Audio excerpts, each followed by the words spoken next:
नमस्कार आदरणीय दर्शक महानुभाव, नेपालको पहिलो सामुदायिक टेलिभिजन लुम्बिनी टेलिभिजनको यो कार्यक्रम समय चक्रमा यहाँहरूलाई हार्दिक स्वागत अनि अभिवादन। दर्शकवृन्द, देश अहिले सङ्कटपूर्ण घडीबाट अगाडि बढिरहेको छ। त्यसको व्यवस्थापनका लागि, त्यसको पार लगाउनका लागि मुलुक र मुलुकका नागरिकहरू एकताबद्ध भएर सामूहिक रूपमा अगाडि बढेको अवस्था छ। र अहिले चैतको 10 गतेदेखिको लकडाउन केही खुकुलो भएको महसुस गरिए पनि नागरिकको दिनचर्या अझै सहज बन्न सकिरहेको अवस्था छैन। अझ यसलाई पार लाउनका लागि, यसबाट पार पाउनका लागि अझै समय लाग्ने अनुमान गरिएको छ। लामो समयदेखि ठप्प रहेको दैनिकी, एक प्रकारको नागरिकको जनजीवन अब अत्यन्त सङ्कटपूर्ण अवस्थामा छ। उद्योग व्यवसाय, कल कारखानाहरू चल्न सकेको अवस्था छैन। यातायात क्षेत्र अत्यन्त सङ्कटपूर्ण अवस्थामा छ। सार्वजनिक सेवाका सवारी साधनहरू चल्न नसक्दा नागरिकहरूको दैनिकी पनि रोकिएको छ।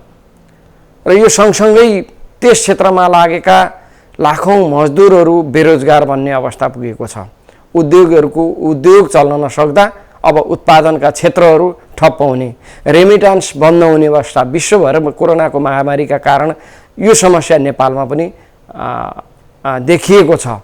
अन्य मुलुकमा भन्दा व्यवस्थापनमा केही सहजता देखिए पनि, केही सफलता देखिए पनि हाम्रो आर्थिक अवस्था र मुलुकको वर्तमान स्थितिका कारण पनि हामी लामो समयदेखि को अस्थिर राजनीतिक अवस्थाबाट अघि बढिरहेको र मुलुकले विकासको गति लिन लागिरहेको अवस्थामा यसले सङ्कट झन गहिरिँदै गएको अवस्थामा हामी छौँ। यो बिचमा अब हामी कसरी अगाडि बढ्न सक्छौँ र यसलाई पार लाउन के गर्नु पर्ला र आगामी दिनमा नागरिकको भूमिका के हुन सक्छ र पार्टीहरूको भूमिका के हुन सक्छ, हामी यो विषयमा जान्न चाहन्छौँ। र आज हामीसँग हुनुहुन्छ सत्तारूढ नेपाल कम्युनिस्ट पार्टी नेकपाका नेता एवं प्रदेश सभामा नेपाल कम्युनिस्ट पार्टीको तर्फबाट संसदीय बोर्डका सचिव भोजप्रसाद श्रेष्ठ। आउनुहोस् दर्शक महानुभाव, उहाँलाई कार्यक्रममा स्वागत गरौँ। यहाँलाई कार्यक्रममा स्वागत। मुलुक सङ्कटमा छ।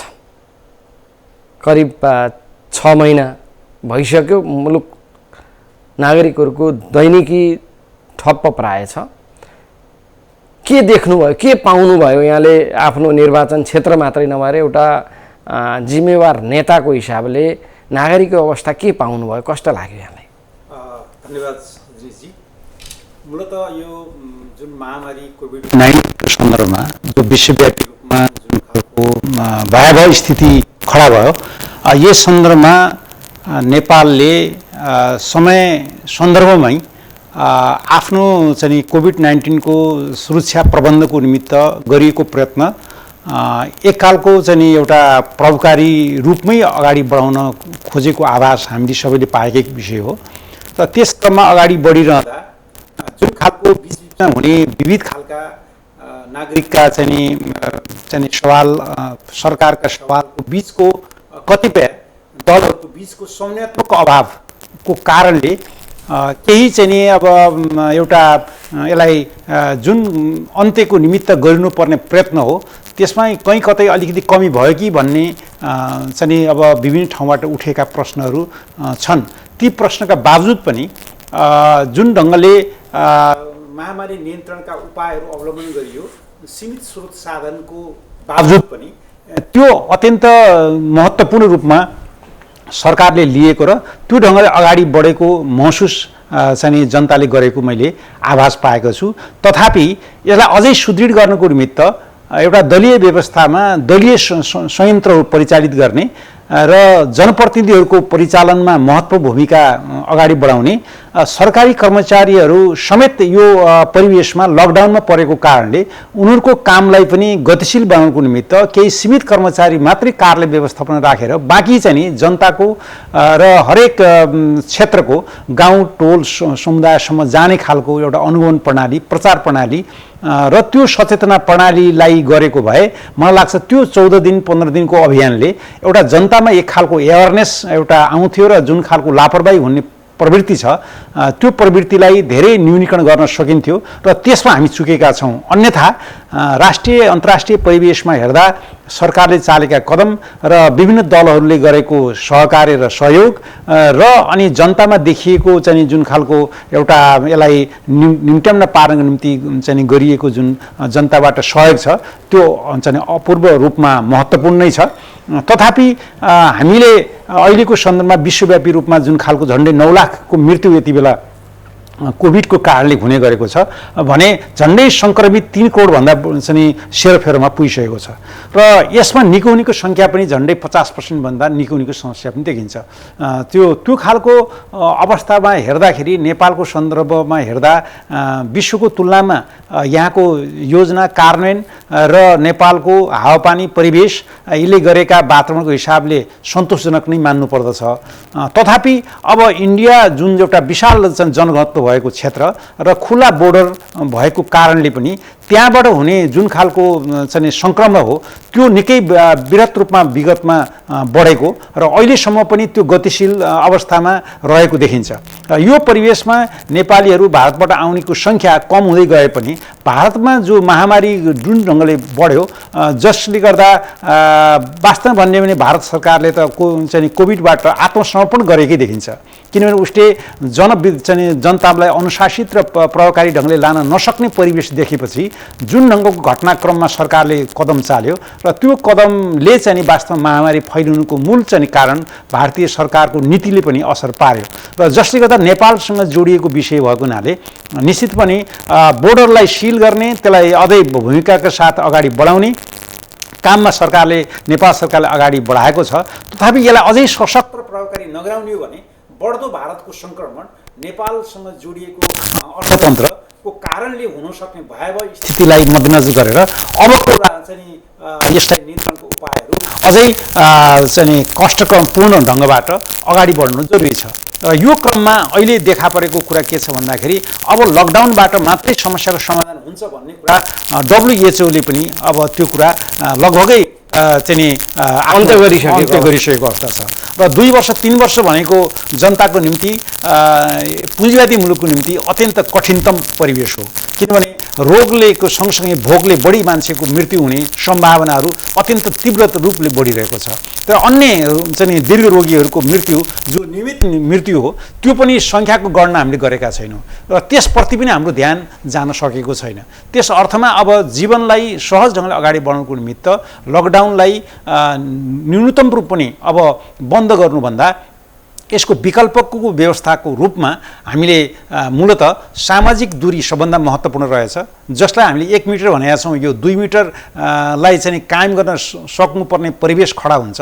मास्कलाई अनिवार्य गर्नुपर्ने कुरा हुन्छ र अरू स्वास्थ्यका नियमहरूलाई परिपालन गर्न तल्लो तहदेखि माथिल्लो तहसम्मको निगरानी व्यवस्थापन र त्यसलाई सजगताका साथ अगाडि बढाउनु पर्ने चाहिँ अवस्था छ। त्यो अवस्थालाई हामीले महत्त्वपूर्ण ढङ्गले अगाडि बढायौँ भने कोभिड-19 को परिवेशलाई हामी भत्काउन सक्छौँ र नेपालमा के नियन्त्रित अवस्था आउन सक्छ र भारतबाट हुने जति पनि सङ्क्रमणको भयावह स्थिति बढ्दै गएको सन्दर्भ छ र त्यो सन्दर्भलाई जोड्ने हो भने मलाई लाग्छ बोर्डर सिल गर्नु र सेना परिचालनको महत्त्वपूर्ण भूमिका राख्नु पर्दछ जसले गर्दा जुन खालको कन्ट्रोल मेकानिजम अहिले पनि अब हामी कमजोरमै पाउँछौँ भने आन्तरिक व्यवस्थापनलाई सबै ढङ्गबाट यसलाई नियमित ढङ्गबाट अब व्यस्तताका बावजुद पनि अब देशको अर्थतन्त्रलाई मध्यनजर गर्दै यहाँको गरिबी यहाँको बेरोजगारी यहाँको समस्यालाई मध्यनजर गरेर हामी लकडाउनलाई बिस्तारै यसलाई खोल्नुको बाहेक विकल्प छैन र यस्तो ढङ्गबाट गयो भने मात्रै हामी सही ठाउँमा पुग्न सक्छौँ भन्ने मेरो ठमाइ छ। हामी जुन समयमा नागरिकलाई बुझाउनु पर्ने थियो त्यो बेलामा नागरिकलाई त्रसित गरायौँ। राज्यको भूमिका त्यो हुँदैन थियो। यसलाई स्वीकार गर्नुहुन्छ? मूलत किनभने कुनै पनि घटनाको नयाँ परिवेशमा केही अनुभवहरूको कमी त निश्चित पनि हुन्छ। किनभने कुन प्रक्रिया अवलम्बन गर्ने भन्ने कुरा चाहिँ बुद्धिजीवीहरू के भन्छन्, विशेषज्ञहरू के भन्छन्, नागरिक के भन्छन्, देशको पुरानो चाहिँ हाम्रो जनताको चाहिँ जुन खालको सोच र हाम्रो चाहिँ संस्कृति छ ती कुराहरू के छन्, यी सबै कुराको आकलनले एक अर्को बिचमा एउटा अन्तर्विरोध सिर्जना त हुन्छ नै। तर मलाई के लाग्छ भन्दाखेरि यो परिवेशमा हामीले जुन ढङ्गबाट त्रसित बनाइयो भन्यो, जनतालाई खुल्ला छोडिएको चाहिँ गाईदियालाई एकैचोटि बन्द गर्दाखेरि त्यो आतङ्कित स्थिति बनाउनु पर्ने परिवेश किन खडा भयो भन्दाखेरि यो साँच्चै नै अत्यन्त जोखिमपूर्ण महामारी हो। यसका निम्ति हामी हर तरहले यसलाई चाहिँ समाप्त गर्नैपर्छ। त्यस्तो अवस्थामा जनतामा जुन खालको भावनामा हामीले चाहिँ यो निम्ट्याउन पार्नुपर्छ भन्ने कुरालाई अघिल्लो परिवेश र पछिल्लो परिवेश हेर्दा यसलाई त्रसित होइन, अनुशासनलाई कायम गर्नका लागि चुनौती सरकारले दिनुपर्थ्यो, त्यो दियो, त्यो ठिक कुरा हो। किनभने मलाई लाग्छ त्रसित त बिस्तारै त्यसलाई कसरी कम गर्ने, जनतालाई उत्साहित कसरी बनाउने भन्ने कुरो तफसिल 1 हप्ता 2 हप्ता पछिका कुराहरूलाई कसरी जाने त एउटा प्रक्रिया हुन्थ्यो होला। तर सुरुको हुन्छ नि जुन खालको सरकारको निर्णय त्यो सही थियो र त्यो वातावरण तयार नगरेको भए एउटा लोकतन्त्रको चाहिँ दुरुपयोग जुन जनतामा जुन देखा परेको छ, विशेष गरी 16 वर्षदेखि 31 वर्षको उमेरमा अहिले पनि जो कोभिड-19 को प्रभाव बढी छ। किन हामीले भनेको थियौँ कि वृद्धहरूको संरक्षणलाई बहुत खतरा छ, बच्चाहरूलाई खतरा छ। तर कहाँ खतरा देखियो नेपालको सन्दर्भमा भने 16 वर्षदेखि 31 वर्षका मान्छेको बिचमा सङ्क्रमणको सङ्ख्या अत्यन्त 59% भन्दा बढी देखिन्छ भने मृत्युदर पनि उनीहरूको बिचमा नै धेरै देखिन्छ।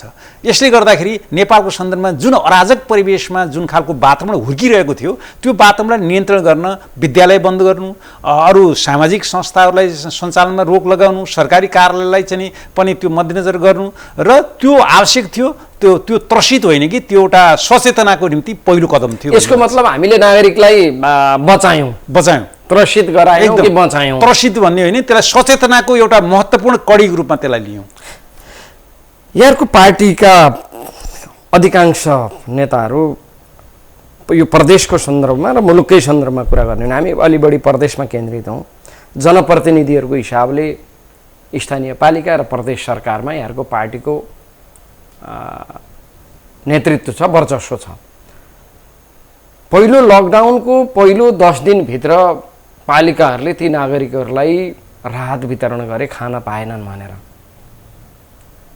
र 10 दिनमा 5 किलोदेखि 10 किलोसम्म चामल वितरण गरे। लकडाउन सुरु भएको 10 दिनभित्र 5 किलो चामल समेत जो गर्न नसक्ने अवस्था भएका लाखौँ नागरिकहरूको यो 6 महिनाको अवधि कसरी बित्यो भनेर पार्टीले विश्लेषण गरेको छ। त्यसपछि त्यस यता 5 किलोले 6 महिना त उनीहरूको जीवन धानिएको छैन।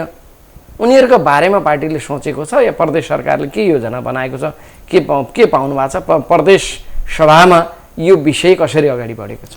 मूलतः यो प्रदेश सभामा प्रदेश सरकारले जुन खालको केन्द्रीय सङ्घीय सरकारले गरेको नीतिलाई नै यसले कार्यान्वयन गर्ने मूल एजेन्डा बनायो र त्यो एजेन्डाको सँगसँगै प्रदेशले त्यो ढङ्गबाट अलग ढङ्गबाट जानुपर्ने परिस्थिति चाहिँ त्यस्तो देखेन।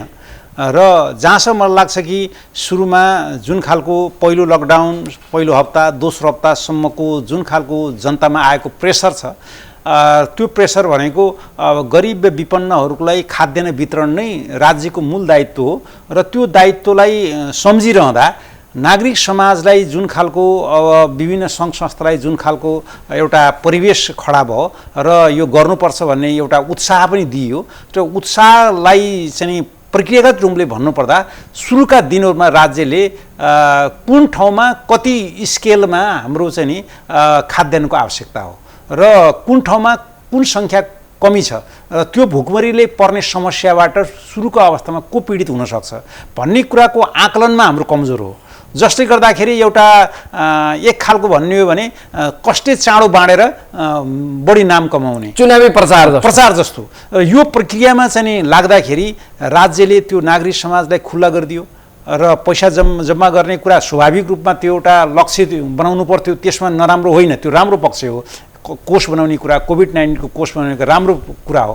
तर त्यो बनाउने कुरा भन्दा पनि त्यो खर्च गर्न चाहिँ बढी कसले सक्छ भन्ने जस्तोको प्रतिस्पर्धा जो स्थानीय तहमा देखियो र स्थानीय तहदेखि विभिन्न तहहरूमा नागरिक समाजलाई पनि जुन उत्साह ल्याइयो त्यो उत्साहमा वितरण गर्ने प्रक्रियाभन्दा त्यो राज्यले हामीले जिम्मा लिन्छौँ र त्यो नीति सही थियो, तर हामीले जिम्मा दिन्छौँ भनेर कतिखेर बाँड्ने भन्ने कुरो जनताको प्रेसर भन्दा पनि जनताको आवश्यकता के हो भन्ने विषयमा चाहिँ जोड दिनु पर्थ्यो। खाना नपाएका नागरिकलाई ग्यासका सिलिन्डर समेत बाँडिया पालिकाहरूमा। त यस कारणले यतिसम्म गरियो कि कतिपय ठाउँमा त जनता पिक्से सबैलाई चाहिँ वितरण गर्ने भन्ने हिसाबले धनी गरिबकै कुनै मूल्याङ्कन नगरेर, जस्तै मर्चर साइडमा त्यो कुरा हाम्रो रूपन्देहीमा पनि देखियो र त्यो दुर्भाग्य ढङ्गबाट त्यो खालको स्रोतलाई राम्रो पहिचान नगरिकन, समस्याको चाहिँ बोध नगरिकन जुन खालको एउटा प्रचारात्मक ढङ्गबाट जाने प्रक्रिया भयो त्यहाँनिर हाम्रो कमजोरी भएको छ। र पछिल्ला दिनमा अब 2 लट 3 लट बाँडियो, त्यसपछि स्थानीय तह पनि मौन देखिन्छ, नागरिक समाजले पनि आफूले सक्ने हैसियत सिद्धिएको जस्तो महसुस हुन्छ, उद्योग धन्दाहरूले पनि अब यसलाई अब लामो समय जाने भएपछि उनीहरूबाट पनि सहयोगको अपेक्षा, उनका ऋणका अवस्थाबाट अब त्यस्तो दान दिन सक्ने हैसियत पनि कमजोर भएको देखिन्छ। अहिले कोषमा पनि पैसा जम्मा हुने क्रम पनि असाध्यै कमजोर देखिन्छ। यसले गर्दाखेरि जुन किसिमको एउटा तथ्याङ्क र त्यसको सम्भावनालाई हेरेर वास्तविक गरिब र चाहिँ जसको बेरोजगारी सँगसँगै दैनिकी चलाउन नसक्ने अवस्था को हुन् भन्नेको पहिचानको अभावमा यो समस्या खड्किएको हो। र यति बेला जुन खालको एउटा गरिबीको अवस्था छ, जुन भयावह स्थिति छ, मान्छे ऋणधन गरेर पनि अब बाँच्न सक्ने अवस्था रहेन।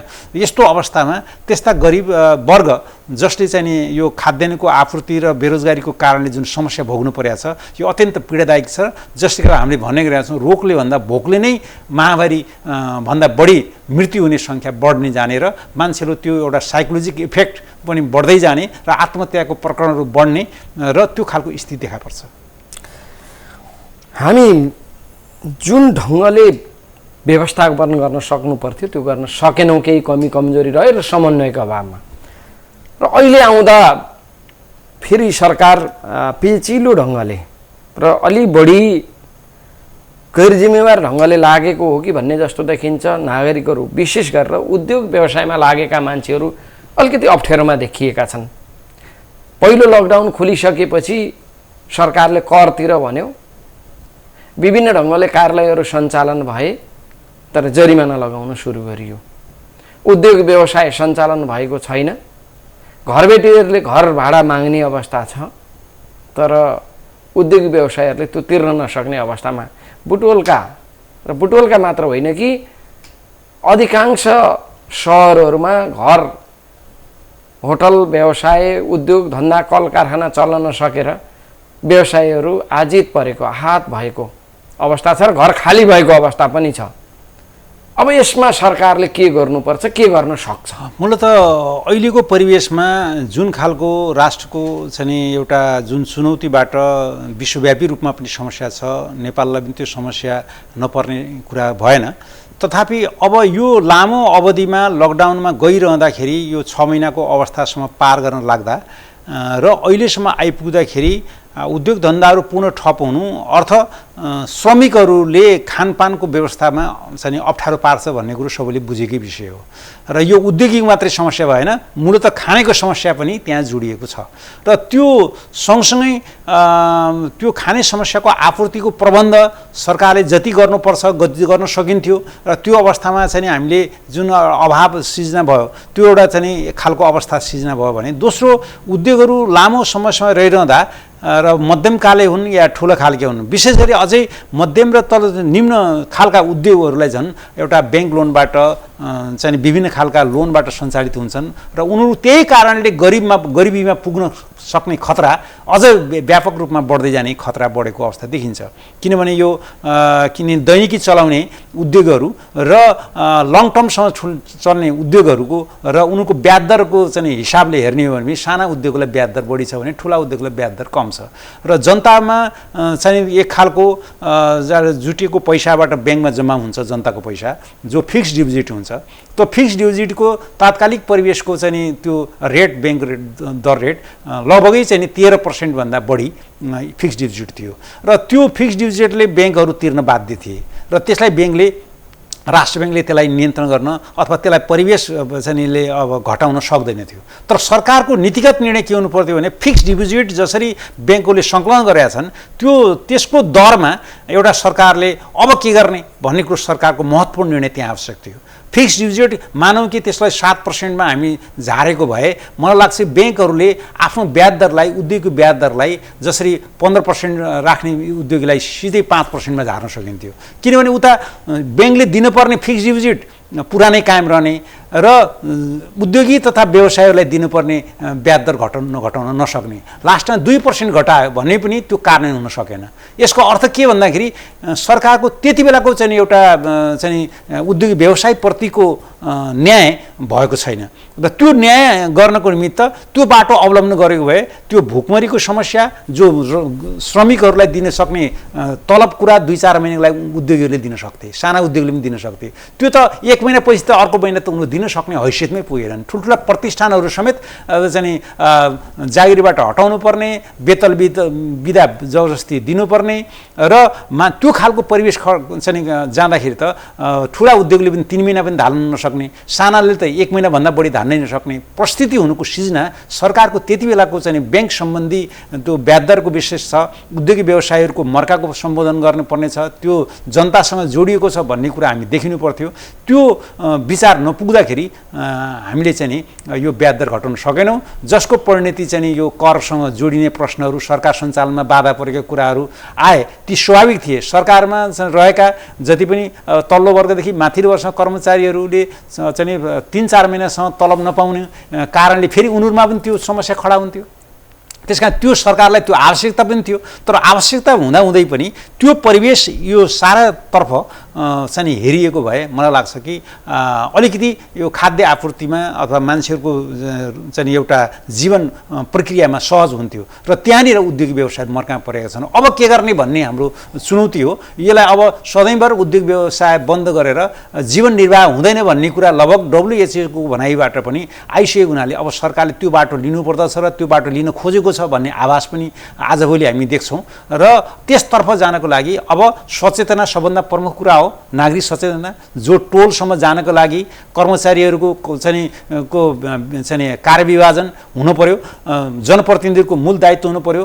संसदकै जनप्रतिनिधिहरू केन्द्रमा नेतृत्व चाहिँ बसिरहेको अवस्था छ, उनीहरूले काम नपाएको अवस्था छ, प्रदेशका सांसदहरू काम नपाएको अवस्था छ भने स्थानीय जनप्रतिनिधिहरू पनि लकडाउनको कारणले त्यति काममा व्यस्तता छैनन्। यस्तो परिस्थितिमा यिनीहरूको काम के हुन्छ त? यिनीहरूको काम जनसचेतना जनाउने, टोलमा पुग्ने, त्यहाँका अनुगमनको प्रक्रिया अवलम्बने, त्यहाँको समस्याहरूको चाहिँ समाधान गर्ने, त्यहाँका सामाजिक दूरी राखेर चल्ने धन्दाहरूलाई सञ्चालन गर्ने र यस्तो अनुगमन निकाय र चाहिँ जनताको वास्तविक समस्या बुझ्ने निकाय नै लकडाउनमा 6 महिनासम्म कार्यालयमा सङ्कुचित हुने, जनप्रतिनिधिहरू आफ्नो घरमा सङ्कुचित हुने र केही मन्त्रीहरू मात्रै चाहिँ आफ्नो कार्यालय धानेर बस्नुले यसको अर्थ चाहिँ हुँदैन। त्यसकारण त्यो अवस्था अहिले देखियो र त्यो अवस्थाको कारणले यो समस्या अझै बढ्ने खतरा छ। अब पनि सांसदकै नेतृत्वमा, केन्द्रीय सांसदकै नेतृत्वमा अनुगमन र जनताको घर दैलोमा पठाउनु पर्ने हुन्छ र त्यो 15 दिनको अभियान जनप्रतिनिधिहरू कर्मचारीहरू मिलेर गर्नुपर्छ। कार्यालयको काम त केही छैन, त्यहाँ त 25% कर्मचारीले सम्पूर्ण कार्यालय धान्न सक्छ,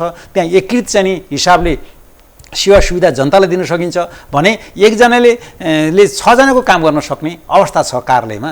त्यो खालको अवस्था सिर्जना गर्ने हो भने मलाई लाग्छ यो फेरि पनि जरुरी छ भन्ने म ठान्छु। किनभने अनुगमनको अभावमा र एक टोलको चाहिँ एउटा अनुगमनको अभावमा त्यो टोलमा हुने जुन खालको अराजकता छ, जुन खालको समस्या छ, त्यो त सरकारले बुझ्नु पर्यो, त्यो त जनप्रतिनिधिले बुझ्नु पर्यो। किनभने त्यसलाई एउटा कार्यविधिले सम्बोधन गर्नु पर्यो र त्यसलाई बाध्यतात्मक बनाइदिनु पर्यो कर्मचारी र जनप्रतिनिधिहरूलाई। जसले पारिश्रमिक खाएका छन्, भत्ता खाएका छन्, कि त उनीहरूलाई त्यो खालको व्यवस्थापनबाट कहाँ आपूर्ति गर्ने त्यो पनि कुरा उठिरहेको छ। त्यसकारणले जनता भोको रहने, जनप्रतिनिधि र कर्मचारीहरू एक खालको आराम गर्ने परिवेश खडा भयो भने जनतामा एक खालको एउटा विरोधको सूचना मात्रा बढ्दै गएको सन्दर्भ छ। यसलाई निम्त्याउन गर्नलाई कम्तीमा 15 दिने अभियान जनप्रतिनिधिकै नेतृत्वमा, कर्मचारीकै नेतृत्वमा हरेकलाई चाहिँ पकड पक्ने जिम्मा दिएर त्यसको अनुगमनको भूमिका दिएर एक अर्कोप्रति अनुगमनको कुरा दिएर उता सेवाको कुरा 25% कर्मचारीले सिफ्ट वाइज गर्नु पर्यो। सबैले त्यो अवसर र त्यो खालको जिम्मेवारी बोधका साथ जानु पर्यो। नत्र भने त्यो त के भयो भने एउटा बिदा पर्व मनाए जस्तो अवस्था जो देखा परेको छ त्यो जनताबाट निकै आलोचित विषय बन्यो र त्यो हाम्रो कर्तव्य निर्वाह हुन नसकेको अवस्था त्यहाँनिर छ। त्यसकारण सरकारले त्यसतर्फ ध्यान दिनुपर्दछ र अब लकडाउनलाई निश्चित रूपमा पनि खोल्दै जाने र उद्योग व्यवसाय सञ्चालनका बाटाहरूलाई एउटा स्वास्थ्य नियम WHO को नियमलाई त्यो परिपालन गर्दै सरकारले त्यो कार्यविधिका साथ अगाडि बढ्यो भने नेपालको जनजीवनलाई निश्चितमा पनि केही हदसम्म हामीले धेरै सुधार गर्न सक्छौँ भन्ने मैले अपेक्षा राखेको छु भन्ने मेरो सुझाव छ। प्रदेश 5 मा सरकारले, प्रदेश सरकार र सङ्घीय सरकार अस्पतालहरूको व्यवस्थापनमा कमजोर देखियो। किन यस्तो भयो होला? मूलत तुलनात्मक रूपमा कमजोरै भन्न त मिल्दैन। हामी यही हेरौँ न, टाढा नजाउँ। बुटवलको कोरोना विशेष अस्पतालमा आइसियु छ, तर अरूसँग मागेर चलाउनु परेको अवस्था छ। कहिलेसम्म मागेर चल्ने? हुँदा यो त विदेशी दाताहरूसित माग्ने सरकार भन्दा भन्दै यो त प्रदेशका संस्थाहरूसित व्यवसायीहरूसित मागेर हात थापेर सापट मागेर चलाउनु पर्ने अस्पताल भएपछि नागरिक कसरी म यो स्वास्थ्य सेवाबाट, मेरो स्वास्थ्य अधिकारबाट सुरक्षित छु भनेर विश्वास गर्ने? अब मूलत यति बेला सरकार त यो कुरालाई अब स्मरण गरेको जस्तो लाग्छ कि अरे नीतिगत रूपमा हरेक पालिकामा 15 बेडको हस्पिटल सञ्चालन गर्ने चाहिँ यो कोभिड-19 को प्रभाव सँगसँगै अन्य भोलिको दीर्घकालीन सोचका साथ गएकोमा यो राम्रो पक्ष हो। हुन त निर्वाचन घोषणापत्रमा पनि यो कुरा चाहिँ अब 5 वर्ष पहिले उल्लेख छ, हामीले त्यो लगभग 4-5 वर्ष उल्लेख छ। तर त्यसलाई कार्यान्वयन चाहिँ गर्ने सवालमा हामीले जनतालाई कोभिड-19 र अन्य रोगबाट जनताको घरदैमा पुर्याउने के भन्ने विषय जुन लक्षित नीति थियो त्यो नीतिलाई पकड्न नसक्दाखेरिको समस्या अचानक आएको कोभिडले हामीलाई ठुलो चाहिँ त्रसित र भयावह स्थिति खडा गर्यो। जहाँसम्म यो प्रदेशको सवाल छ, एउटा जनतामा एउटा चाहिँ जुन खालको अस्पतालहरूको मात्रात्मक हिसाबले भन्दाखेरि यो प्रदेश अरू प्रदेशभन्दा बलियै मान्न पर्दछ। तैपनि व्यवस्थापनको हिसाबले जति कोभिड-19 को हामीले खर्च व्यवस्थापन, यसको चाहिँ यो सञ्चित व्यवस्थापन र सरकारले छुट्याएको रकम र त्यसको चाहिँ उत्साह र चाहिँ त्यो खालको व्यवस्थापन गर्ने जुन आँट गरेको थियो त्यो आँट अनुसार बेला बखत ती कामहरूलाई कार्यान्वयन तहमा जाँदा प्रक्रियामा लामो बनाउने, खर्च गर्नलाई हिचकिचाहट गर्ने अनि त्यसलाई अनुगमन प्रणालीलाई चाहिँ व्यवस्थित गर्न नसक्ने, जहाँ पनि त्यहाँ भ्रष्टाचार मात्र देख्ने र भ्रष्टाचार कोभिडमा मात्रै देख्ने प्रवृत्ति भनेको के भने अनुगमन प्रणाली तेज गर्ने कुरा हो, जिम्मेवारी बोधका साथ काम गर्ने कुरा हो, मानवताकोसँग जोड्ने कुरा हो। त्यसमा सरकारले खर्च गर्नको निमित्त जुन खालको चाहिँ सोच र योजना बनायो त्यो अनुसार खर्च गर्न सकेन, त्यो अनुसारको व्यवस्थापन गर्न नसक्यो। त्यसको परिणामले चाहिँ यो कोरोना हस्पिटलको कुरा गरौँ, अन्य आइसियु का कुरा गरौँ, भेन्टिलेटरका कुरा गरौँ, त्यो सुरुका अवस्थामा अभाव चाहिँ देशभर नै हो, यहाँ मात्रै होइन। तर त्यसपछिका दिनहरूमा पनि हामीले जसरी यसलाई चाहिँ अभावलाई यो प्रदेशले गर्न सक्षमता राख्थ्यो र त्यो गर्न सकेन, त्यो गर्न चाहिँ कमजोरै भएको त्यो विषयमा। र अहिले पनि त्यो के छ भने सापटमै अल्मलिने र मूल विषयमा खर्च नगर्ने र अन्य विषयमा अल्मलिने र त्यहाँ जहाँ चाहिँ यो चाहिँ फजुल खर्चको रूपमा देख्ने जुन प्रवृत्ति छ, पुरानो प्रवृत्ति, त्यो कोभिडलाई त्यस्तो गर्नु जरुरी थिएन। त्यो सरकारले बेलैमा राम्रो बजेट छुट्याएको छ हैन, राम्रो व्यवस्थापन गर्ने लक्ष्य बनाएको छ र कृषि उद्यम र विभिन्न खालका चाहिँ सञ्चालन गर्नलाई कोभिड-19 को प्रभावित क्षेत्रमा 51 करोड रुपैयाँ सञ्चालन गर्नलाई गत आर्थिक वर्षमै चाहिँ रकम छुट्याएको छ। मलाई छ त्यो खर्च वास्तवमा 10% पनि भयो कि भएन त्यो मलाई शङ्कै लाग्छ। भने नीति मात्रै बनाएर हुँदैन, कार्यान्वयन तहमा जनप्रतिनिधिको परिचालन, कर्मचारीको परिचालन, उनीहरूको त्यो मानवतासँग जोड्ने जुन एउटा इच्छा शक्तिको जागरण र अनुगमन प्रणालीलाई तेज बनाउँदै म्याक्सिमम चाहिँ त्यो खर्च गर्ने कुरा महत्त्वपूर्ण थियो। किनभने त्यति बेला जनतालाई जीवन जोगाउने कुरा थियो र उनीहरूलाई एक खालको एउटा वातावरणमा चाहिँ हामीले एउटा राम्रो स्थिति ल्याउनु पर्ने अवस्था थियो। त्यति बेला विकास भन्ने कुरा सञ्चित कोषमा बक्सामा बन्द गरेर विकास हुने होइन। विकास भनेको त्यसको योजना र बजेट अनुसार खर्च गर्न सक्यो भने मात्रै त्यसको प्रभाव राम्रो देखिने। यहाँ त के भने पैसा बचायो भने चाहिँ हामी यो सचेत अरू चाहिँ एउटा हामीसँग यति सञ्चित छ भन्ने गर्व गर्ने कुरा त्यो यति बेला त्यो ठिक कुरा पनि थिएन, त्यो गर्नुपर्ने कुरा पनि थिएन, त्यो मितिविताको सिद्धान्तभित्र त्यो पर्दैन। र परिस्थिति भएवा हुँदा त्यसको म्याक्सिमम विकास र खर्च महत्त्वपूर्ण कुरा हुन्छ, त्यो खर्च नै प्रमुख कुरा हुन्छ। र त्यो कुरा त्यति मात्रै हो कि भ्रष्टाचार सुशासन पक्षमा हामीले गर्नुपर्ने प्रवृत्ति जुन छ, प्रक्रिया छ, त्यहाँ नचाहिँदै काम नहुन् भन्नेको लागि अनुगमन प्रणालीलाई अत्यन्त तेज र संस्थाहरूलाई जागृत गर्नुपर्ने जरुरी भने नेपालमा अहिलेदेखि होइन पहिलेदेखि पनि जरुरी थियो र अझ यो बेला बढी जरुरी छ। यो बेला अझै बढी जरुरी छ, नागरिकको अपेक्षा पनि छ। प्रदेशमा अहिले पनि यस्तो सङ्कटको बेलामा पनि भ्रष्टाचार मौलाएको छ। हरेक क्षेत्रमा भ्रष्टाचार छ। विभिन्न ढङ्गले हरेक दिन प्रदेशमा भएका भ्रष्टाचारहरू, सरकारी कार्यालयमा भएका, विशेष गरेर चाहिँ मन्त्रालयमा भएका यस्ता खालका भ्रष्टाचारहरूका समाचारहरू तथ्यसहित आएका छन्। यसले यहाँहरूको पार्टी, यहाँहरूको सरकारलाई जनविश्वास गुम्छ भन्ने लागेन कि यसलाई नियन्त्रण गर्नेतिर यहाँहरूको पार्टी किन अगाडि बढ्नु? मूलत के छ भने अब जनताले चाहेको स्थायी सरकार, शान्तिको पूर्ण व्यवस्थापन र विकासको चाहिँ र समृद्धिको एउटा मूल बाटो रूपमा अगाडि बढ्ने जुन खालको जनताले अपेक्षा गरेका थिए र त्यही अनुसारको मत पनि नेकपाको नेतृत्वको सरकारले दिएको हो, त्यो जनतालाई धन्यवादै दिनुपर्दछ। जहाँसम्म सुरुका दिनहरूमा सरकार चाहिँ 2/3 झन्डै पुग्न लाग्दा अथवा सरकार सञ्चालनका प्रक्रियाहरूमा थोरै केही अनुभवहरू त तलमाथि हुन सक्लान्, तैपनि हामीले त्यसलाई बेलैमा त्यसलाई चाहिँ एउटा उत्साहजनक ढङ्गबाट कार्यक्रमहरू, योजनाहरूलाई तत्परताका साथ चाहिँ अगाडि बढ्नुपर्ने बेलामा बढ्न सकिएन। हाम्रो 5 वर्ष अवधि हो, हामी गर्दै जाने हो, यसलाई चाहिँ भन्ने हिसाबमा हामी पर्ख्यौँ। 9 महिनामा चाहिँ जुन खालको 51 सालको सरकारको स्पिड थियो, सरकारको जनतामा, कार्यकर्तामा अनि कर्मचारीहरूमा जुन खालको एउटा नयाँ उत्साह सिर्जना गर्यो, त्यो उत्साह त्योभन्दा बढी यसमा उत्साह ल्याउन सक्नु पर्थ्यो। त्यो किन त्यस्तो गर्न सकिएन भने त्यति बेला हामी नेपाली मानसिकतामा काम गऱ्यौँ। किन हाम्रो 5 वर्ष छ, यो हरेक कुरा यो विधि कानुन अनुसार, प्रक्रिया अनुसार जानुपर्छ। विधि प्रक्रियालाई त हामीले छिटो छिटो कसरी बनाउनेतिर सोच्नु पर्यो। नयाँ विधि बनाउनेतिर पनि लागेन, त्यो लागेन, त्यसको परिणाम हो यो। त्यसकारणले त्यो परिणाम चाहिँ हाम्रो नेपाली संस्कृतिको चाहिँ त्यो देन हो कि अथवा हामीले नयाँ ढङ्गले परिवर्तनकारी सोचका साथ अगाडि बढ्नुपर्ने गृहकार्यको कमी भन्ने मलाई लाग्छ। किनभने जनतामा जुन खालको उत्साहबाट जनप्रतिनिधि आए, जो नयाँ पनि छन्, पुरानो पनि छन्, धेरै नयाँ नै छन्, किन सङ्घीय संरचनाले धेरै मान्छेहरूलाई नयाँ ढङ्गबाट पनि ल्याएको छ। त्यस्तो अवस्थामा जनप्रतिनिधि को हुन् र उनले गर्नुपर्ने दायित्व के हो, कर्तव्य के हो, संविधान के हो, हाम्रा नियम के हो, कानुन के हो, र त्यो बुझाउनेतर्फ र कुनै पनि जनप्रतिनिधिलाई हामीले समयमा हामीले त्यसको तालिम प्रवर्धन गर्ने, कम्तीमा एउटा जनप्रतिनिधिलाई सक्षम बनाउनलाई 3 महिना तालिम जरुरी हुन्छ। उसले सुरुका अवस्थादेखि अन्तिम अवस्थासँग उसले गन्तव्य बुझाइदिनु पर्ने छ। त्यस्तो काम त 7 दिन पनि भएन।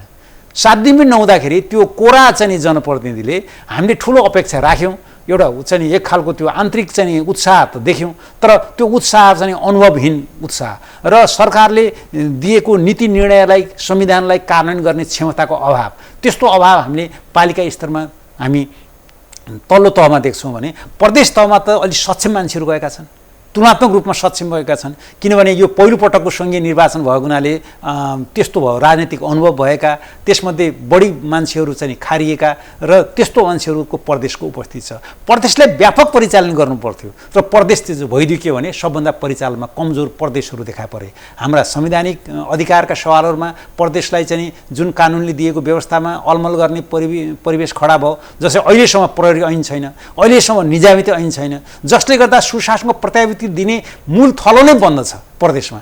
जसले गर्दाखेरि प्रदेशलाई जुन खालको संहिताको अधिकारले सुसम्पन्न गर्दै संहितालाई बलियो बनाउने ठाउँ हो, त्यहाँ नै चाहिँ अब कमजोर अवस्था, जहाँ सक्षम मान्छे छन् त्यहाँ नै कामको अभाव, जहाँ चाहिँ स्रोतहरूलाई चाहिँ ठिक ढङ्गले परिचालित गर्न सकिन्छ भन्ने छ, त्यहाँ नै त्यो खालको स्थिति नहुनु, त्यो हाम्रो निम्ति यो 3 वर्षको अवधान चाहिँ अवस्थामा हामीले यो देखा पर्यो र यो नै हाम्रो कमजोर पक्ष हो। त्यसकारणले हामीले अपेक्षा ठुलो राख्ने तर उनलाई खजाना दिएर चाहिँ जनतामा नपठाउने, त्यो स्थिति भएको देखा परेको कारणले यो अवस्था सिर्जना भएको हो। यसले चाहिने भ्रष्टाचारको कुरा छ, सुशासनको पक्ष छ, त्यो केन्द्रदेखि तल्लो तहसम्म जुन भत्किएको अवस्था छ, यसलाई सरकारको एउटा न्यूनतम सोचका साथ अगाडि बढेको भए र जनतामा र कर्मचारीमा त्यो आशा जुन खालको थियो, त्यो परिवेशमा हामीले सुरुका पहिलो वर्षमा गर्न सकेनौँ। त्यसको परिणाम अहिलेसम्म भोग्दैछौँ र अहिले कोभिडको हिसाबले त यहाँसम्म एउटा मानवता विरोधी रूपमा पनि अब कतिपय चाहिँ शासन यन्त्रका मान्छेहरूले गरेको पाइन्छ। मैले सुने एउटा चाहिँ घटना कि काठमाडौँमा जो चाहिँ विदेशबाट आउने नागरिकहरू जो विभिन्न ढङ्गबाट बल्ल बल्ल चाहिँ विभिन्न ढङ्गबाट चाहिँ नेपाल आइपुगेका छन् फ्लाइटबाट, त्यस्ता मान्छेहरूलाई चाहिँ क्वारेन्टाइनमा राख्न अथवा उनीहरूलाई चाहिँ त्यो इजाजत दिन प्रक्रिया जाँदाखेरि उनीहरूलाई समेत चाहिँ त्यो एउटा एयरपोर्टमा आइसकेपछि उनीहरू निस्कनलाई पैसा दिएर निस्कनु पर्ने, पैसा खुवाएर मात्र निस्कन पाउने, त्यो खालको प्रबन्धमा चाहिँ मान्छेलाई अल्मल्याएर राख्ने त्यो खालको दुरुत्साह, त्यो खालको एउटा अनियमित कामहरू गरेको पाइयो। त्यहाँ कर्मचारी कुनै कारबाही भएन, त्यो सरकारले चाहिँ त्यो कुरा निरीह भयो, सूचना हुँदाहुँदै पनि यो त भइ नै हाल्छ, नातिनुस् भन्ने जस्तो कुरा भयो। त्यस्तो त क्विक एक्सनबाट त्यस्ता कर्मचारीहरूलाई सुशासनको माध्यमबाट, मानवताको माध्यमबाट कडा कारबाहीको विषय, तत्काल एक्सनको विषय बन्थ्यो र त्यो एक्सनको विषयको कारणले जनतामा प्रचार भएको तल्लो तहमा पनि त्यो एउटा त्यो खालको असर पर्थ्यो, प्रदेशमा त्यो खालको असर पर्थ्यो र त्यस्तो हुन सकेन। किनभने पारिश्रमिक भत्ता खाएका जिम्मेवारहरू चाहिँ नि घरमा आराम गर्ने अथवा आफ्नो ढङ्गले सञ्चालित हुने र जो जनतामा चाहिँ कोही पनि नजाने भइसकेपछि त त्यहाँ त केही मान्छेहरू त आफ्नो त्यो कामै चाहिँ नि के हुने भयो भने कहाँबाट स्रोत निकाल्न सकिन्छ भन्ने खालको गलत नजरहरू पर्न थाले, जसको परिणामले गर्दाखेरि यी कुराहरू देखा परे। त त्यो त्यसबाट अछुतो यो प्रदेशमा रहेन र यही प्रदेशमा पनि अब चाहिँ तपाईँले पत्र पत्रिकाबाट आएका सूचनाको आधारमा हेर्ने भने कतिपय सभामा जुन खालको हामीले गर्न सकिने विषयहरूलाई पनि हामीले त्यसलाई नियमन गरेर त्यसलाई नियन्त्रण गर्न सकिन्थ्यो र ती कुराहरूको अभाव देखिन्छ र त्यो अस्ति पनि केही कुराहरू आए, जस्तै कि प्रदेश सभामा भएका अनियमित कामहरू, गाडी प्रकरणका कुराहरू आएका छन्, त्यसको छानबिन चलिरहेको छ, त्यसमा हाम्रो पनि ध्यान गएको छ, सरकारको ध्यान पनि त्यसमा गएको छ र त्यसलाई अझै सशक्त र प्रभावकारी ढङ्गले बनाउने सवाल त्यहाँ मात्रै होइन, अन्य क्षेत्रमा पनि त्यो विद्यमान रूपमा देखिन्छन्। त्यस्तो अवस्थालाई चिर्न पनि हामीले यी कामहरूलाई बढी सचेतता गर्नुपर्ने हुन्छ र भइदियो के भने पुरानै यो सार्वजनिक खरिद ऐनको प्रक्रियालाई ठिक सम्बोधन गर्न नसक्दा अनि प्रक्रियामा चाहिँ आएको जुन विधि प्रक्रियालाई चाहिँ छुट्याउन नसक्दा र मान्छेलाई जाँच्ने कसी हुन्छ चाहिँ शासन यन्त्रमा, त्यो कसीको अभाव, मूल्याङ्कनको अभाव र यी सबै कारणले गर्दाखेरि चाहिँ आएका समस्या हुन् र सुशासनको प्रत्याभूति दिने सवालमा सुशासन ऐन प्रदेशमा बनेको छ, त्यसको कार्यान्वयन हुन सकिरहेको छैन र धेरै कानुनहरू बनेका छन्, त्यसप्रतिको ध्यान हामीले तल्लो तहसम्म जनतासम्म पुर्याउने र त्यसबाट जनताले प्रतिफल लिने कामको सचेतना पनि हामीले गर्न सकिरहेका छैनौँ। यसको अर्थमा प्रदेश यो कुरामा चुकेको छ र यस मामलामा पनि हामीले प्रदेशले अगाडि बढाउन सक्यो भने हामी अगाडि बढ्न सकिन्छ र त्यो कुराको अभावलाई मध्यनजर गरेर हामी भ्रष्टाचारलाई नियन्त्रण गर्न, सुधार गर्न सकिने अवस्था मौजुद रहँदै पनि त्यसतर्फ हामी कदम चालेका छैनौँ। यो हाम्रो निम्ति दुर्भाग्यपूर्ण हो। हामी कार्यक्रमको करिब करिब अन्त्यमा छौँ। हामीसँग दुईवटा विषय छन्। यहाँ बुटोल उपमहानगरपालिका, तत्कालीन बुटोल नगरपालिकाको नगर प्रमुख हुनुभयो र एउटा विकासको मोडल तयार गर्नुभयो बुटोलको। हजुर, अहिले यहाँको निर्वाचन क्षेत्रको अधिकांश भाग बुटोल उपमहानगरपालिकाभित्र पर्छ। बुटोल उपमहानगरपालिकाले गरेको डेभलपमेन्ट, नागरिकसँगको संवाद, नागरिकसँगको शासनप्रति कतिको सन्तुष्ट हुनुहुन्छ? मूलत चाहिँ के देखिन्छ भने खास गरी यो प्रदेशको हकमा अथवा निर्वाचन क्षेत्रको हिसाबले मैले कुरा गर्दा बुटोल नगरपालिकाको अधिकांश वार्ड अब मेरो निर्वाचन क्षेत्रभित्र पर्छ र जहाँसम्म बुटोल उपमहानगरपालिका अहिले बनेको छ, जसको बजेटको सिनारियो हेर्ने भने 2 अरबभन्दा बढी बजेट अहिले लगानी भइरहेको छ, जबकि अब 54 सालमा हामी मेयर छँदाखेरि जम्मा 2 करोडको बजेटबाट सुरु गरेको अवस्था हो र त्यो परिवेशले यो संहिताले जुन स्रोतको परिचालन, त्यसको चाहिँ व्यवस्थापन गर्ने मूलत स्थानीय तहलाई दियो, त्यो कुरा अत्यन्त महत्त्वपूर्ण थियो र संहिताको मूल मर्म त्यहाँनिर जोडिएको छ, जसले स्थानीय तहलाई हामी सशक्त र प्रभावकारी बनाउनुपर्छ भन्ने नीति अनुसार नै गएको अवस्थामा स्थानीय तहले जुन एउटा भिजनरी चाहिँ एउटा प्रोजेक्टको आधारमा कतिपय कामहरू गर्नुपर्ने देखिन्थ्यो यो सन्दर्भमा र त्यो काममा नयाँ फड्को मार्ने हिसाबबाट जाने सोचमा केही समन्वय अभाव त देखिन्छ नै। तैपनि जति विगतका कामहरूको निरन्तरता दिने सवालमा महत्त्वपूर्ण कामहरूलाई जोड दिएको छ, त्यो राम्रो पक्ष हो र त्यसको प्रगति कति भयो त त्यसको प्रगति कहाँसम्म पुग्यो भन्ने विषयको आकलन हुन सकेको छैन। जब पुरानो कुराको निरन्तरता भन्ने जुन प्रश्न छ हामीले हिजो उठाएको कुरा जस्तै जितगढी किल्ला पुरातात्विक क्षेत्रको विकासको कुराहरू सुरुवात त्यति बेलै गरे हो र त्यो सुरुवातलाई निकै जोडबलका साथ अगाडि बढ्ने प्रयत्न पनि हो, तर अहिलेसम्म त्यसको कार्यान्वयन पक्षमा, त्यसको बजेटरी व्यवस्थापनमा, त्यसको कार्यान्वयनमा त्यसको लक्षित अनुसार जान सकेन। जस्तै हामीले एउटा प्रादेशिक चाहिँ रूपले अत्यन्त महत्त्वपूर्ण ठानिएको अब हामीले चाहिँ जुन खालको यो सांस्कृतिक चाहिँ संरक्षणको कुरा उठाइरहेको छ, जस्तै कि ती कुराहरूलाई पर्यटन पूर्वाधारको रूपमा हेरिएको छ, त्यसको निम्ति पनि हामीले सुरु गरेको कतिपय कामहरू जस्तै नुवाकोट गढीका प्रश्नसँग बुटोलको बढी रिलेसन छ, किनभने यहाँको बस्ती त्यहाँको बस्तीसँग यसको जोइन्ट गर्ने हिसाबबाट र यसको प्रबन्धन गर्ने हिसाब अगाडि बढ्नुपर्ने सकिन्थ्यो। त्यो पछिल्ला दिनहरूमा चाहिँ नुवाकोटको सन्दर्भमा खास गरी बुटोल नगरपालिकाले खासै योगदान दिन सकेन। त्यो प्रदेश र केन्द्रको भरमा चाहिँ चलेको हुनाले अहिलेको अवस्था ठुलो प्रगतिको रूपमा देख्न सकिन्न। त्यस्तै यो अरू महत्त्वपूर्ण सवालहरूमा कतिपय ठुल्ठुला योजनाहरू अगाडि सारेको छ र काम पनि ती कुरा नभएका होइनन्। बाटोको चाहिँ एउटा स्ट्यान्डर्ड कायम गर्ने कुरालाई वृद्ध रूपले जाने ती कुरा प्रदेशले पनि ध्यान दिएको छ। कालिका पथको सवाल प्रदेशले चाहिँ अगाडि बढाएको छ र केन्द्रीय बजेटको आधारमा हामीले सडक पथको योजनालाई अगाडि बढाएका छौँ, त्यो राम्रो पक्ष छ। र त्यो सँगसँगै अरू महत्त्वपूर्ण पक्षहरूलाई लैजाँदाखेरि बजेट छिरल्ने भन्दा पनि चाहिँ योजना केन्द्रित हिसाबले लक्षित बनाउनु पर्थ्यो। त्यो लक्षित बन्न नसक्दाखेरि हामीले यति ठुलो बजेट अरबौँको बजेटलाई परिचालन गर्दाखेरि हामीले त्यो परिणाममा बाहिर सतहमा चाहिँ राम्रो देखिएको छैन र त्यसलाई अझै सशक्त प्रभावकारी बनाउनको निम्ति जुन योजना अगाडि अग्रसारित भएका छन् ती खर्चहरू भनेको जनताको रोजगारीसँग, जनताको चाहिँ उद्यम र चाहिँ सक्षमतासँग र त्यसका हरेक वातावरणीय सेक्टरसँग जोडिएको चाहिँ सन्दर्भमा यो निकै प्रभावकारी हुने अवस्था मौजुद देखिन्छ। त्यस्तो अवस्थामा हामी त्यसतर्फ उन्मुख भएर जानुपर्ने आवश्यकता छ र जहाँसम्म यसलाई अलि संज्ञात्मक ढङ्गको काममा चाहिँ जानुपर्ने जरुरी थियो त्यो जरुरी महसुस मासम्म स्थानीय तहले गर्न सकेका छैन। निर्वाचन क्षेत्र र स्थानीय तह र निर्वाचन क्षेत्र, प्रदेश तह र केन्द्रीय तह, यसरी एउटा यो चाहिँ बुटोलको सन्दर्भ यो चाहिँ राजधानी अस्थायी राजधानीको सवालमा अहिलेसम्म गर्नुपर्ने प्रगतिका धेरै कामहरू बुटोल नगरपालिकाले गर्न सक्ने हैसियत राख्नु पर्दथ्यो र त्यो हैसियत पुरा गर्नको निम्ति हामी बजेट प्रणालीमा यसतर्फ पनि ध्यान दिनु पर्थ्यो र त्यसतर्फ हाम्रो दृष्टिकोण पुग्दै पनि के भयो भने त्यो प्रचारात्मक रूपले बाहिर कुरा भयो तर व्यवहारमा त्यो कार्यान्वयन हुन सकेका छैन। त्यसकारणले राजधानी भनिसकेपछि अस्थायी राजधानीको रूपमा एउटा चमक दिनुपर्ने जुन महत्त्वपूर्ण कुरा हुन्छ, चाहे त्यो ट्राफिक म्यानेजमेन्टको कुरा गरौँ, चाहे त्यो सडकका चाहिँ निर्माणका चाहिँ पूर्वाधारको व्यवस्थित गर्ने कुरा हौँ, अथवा जनतालाई एउटा सभ्यता र शैलीमा लैजाने कुरा हुन्, चाहे त्यसका होटेल व्यवस्थापनका कुरा हुन्, पर्यटकीय व्यवस्थापनका कुरा हुन्, र यस्ता बजेटतर्फको केन्द्रित गर्ने कामलाई हाम्रो कम बजेट छुट्याइयो भने हामी एउटा के छ भने प्रशासनिक सुधारको नाममा कतिपय चाहिँ बजेट केन्द्रित त्यतापट्टि भयो र त्यो बजेट भए पनि त्यो कर्मचारी सेक्टरमा आउने परिवर्तन त्यस्तो देखिएन।